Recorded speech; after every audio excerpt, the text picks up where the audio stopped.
Krishnapriya Nair. Today I would like to narrate the story of Bhismadeva. Please forgive me if I make any mistakes. Bhismadeva was born to famous and heroic parents. His father was King Shantanu, the ruler of the world, and his mother was Ganga Devi. One day, King Shantanu was walking by the river, admiring the beautiful scenery, when he saw Ganga Devi walking nearby. He didn't know who she was, but loved her at once and asked her to marry him. Ganga Devi agreed to marry him on the condition that he would never question her what she did. "If you ever cross me, I will leave you," she said. Glad to have her as his wife, Shantanu Maharaj smiled and agreed to her condition. The citizens were delighted to have her as their new queen. Life was perfect in the royal household until the first prince was born. King Shantanu was spellbound with love for his baby boy and pictured him growing into a handsome prince. But one day, his wife turned his dream into a nightmare.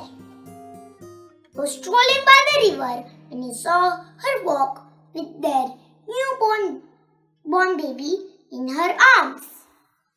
Then his heart broke as he watched her lift the son up over the river, utter a few words, and throw the son into the water.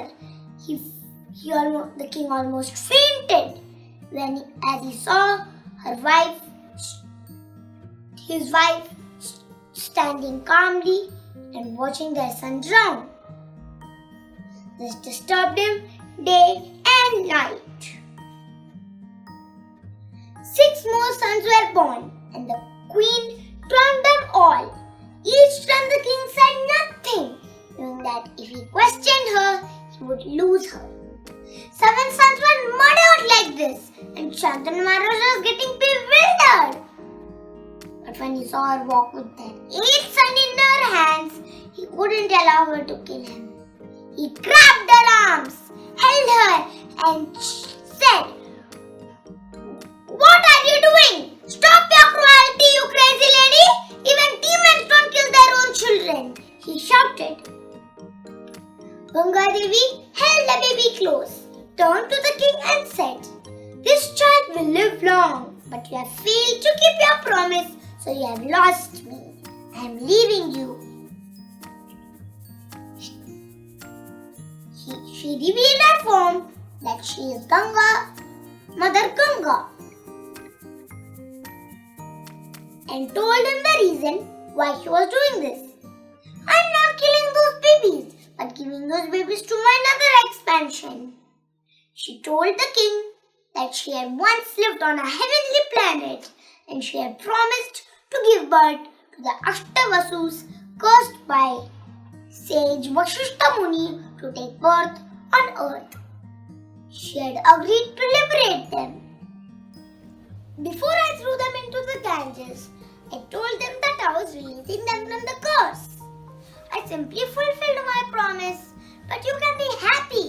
Your 8th child will live long and will bring great fame to your family." Holding the baby in her arms, Ganga Devi disappeared from the king's sight. Shantanu Maharaj felt grinding pain of loneliness without his wife and children.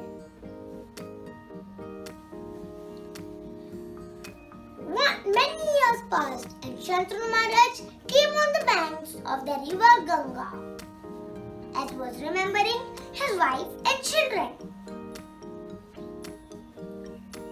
One day, he followed the course of a river when he saw the flow of the river was deflected by shooting the arrows, which was unexpected.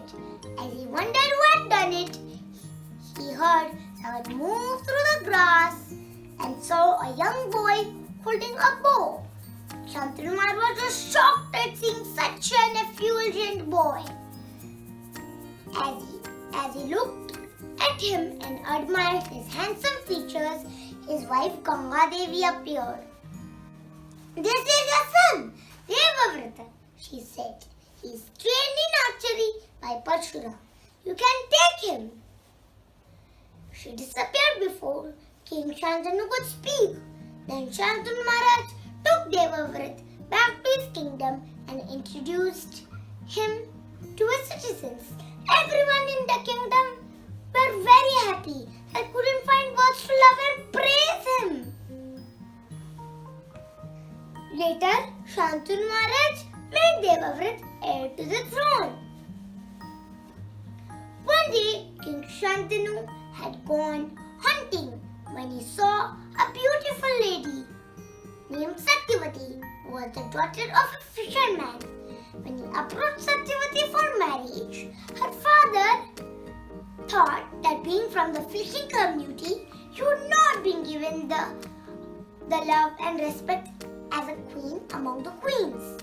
Shantanu Maharaj said that she would have been given the utmost love and respect as a queen, but the fisherman was not convinced. Then the fisherman made another condition, that the son born to Shantanu and Satyavati will be the king after Shantanu. But this was not acceptable to Shantanu Maharaj because he had already announced Devavrat as the next king. So the fisherman didn't agree to give her daughter in marriage to him. So Shantanu Maharaj was very disappointed. Devavrat decided to find what was troubling his father. And asked what had happened on the hunting trip. Devavrat overheard the talks between Shantanu Maharaj and his ministers about the whole event. Then Devavrat went to the fisherman and convinced him that he would not become the king. In a clear, bold voice he said, "I renounce the throne. I promise I will never become king. I solemnly swear it." Fisherman said, "That's fine, but what about your children? They will claim the throne is theirs. How will you guarantee that they won't fight for it?" Devavrat, being a very powerful and determined person, made another remarkable vow. "I will never marry. Let the gods and the elements be my witness. I vow I will remain brahmachari my whole life. There will be no threat from me to any sons born to your daughter." Upon hearing his vow, the demigods showered flowers from their celestial abode. And from that day on, Devavrat was known as Bhismadeva, which means very solid and firmly fixed. And Bhismadeva became a Naistik brahmachari. Upon hearing all this, Shantanu Maharaj was very happy and blessed Bhismadeva to have a long life and an Ichamrityu, which means may you die only when you desire to. Bhismadeva was a very powerful, very efficient, a great warrior, a great soldier, a great protector. His life was full of sacrifices. His topmost priority was to surrender unto Lord Shri Krishna. Bhismadeva is one of the 12 Mahajans who speak about the glories of Lord Shri Krishna. Bhismadeva is lying on the bed of arrows and is offering his prayers as blood is oozing from his body. Well, O Krishna, when I die, may my mind be at your lotus feet. And these prayers are called Bhishma Stuti. ऐसे ही और भक्तिमय कार्यक्रमों के लिए देखिए हरे Krishna television. इसे प्राप्त करने के लिए आप अपने केबल अथवा DTH ऑपरेटर से संपर्क करें तथा और अधिक जानकारी के लिए आज ही डायल करें 8767 845 845।